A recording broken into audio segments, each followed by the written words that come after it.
ఆ సమస్యలను బట్టి, లోకపరమైనటువంటి ఇబ్బందులను బట్టి, ఈ లోకపరమైనటువంటి కష్టాన్ని బట్టి, ఈ లోకపరమైనటువంటి అనారోగ్య పరిస్థితులను బట్టి నువ్వు దేవుణ్ణి అడుగుతూ ఉండొచ్చు.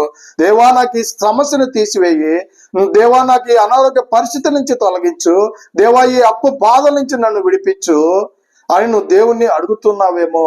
అయితే అడుగుతున్నటువంటి వాటి అన్నిటికంటే నీకు అనారోగ్య సమస్యను గురించి ఒకదాని గురించే నువ్వు అడుగుతున్నావా? ఒకదానికి మించి అత్యధికంగా దయచేసేటువంటి దేవుడిగా ఉన్నాడు.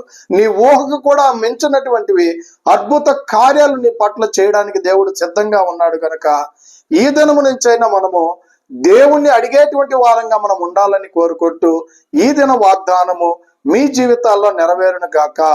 ఆమేన్. God bless you.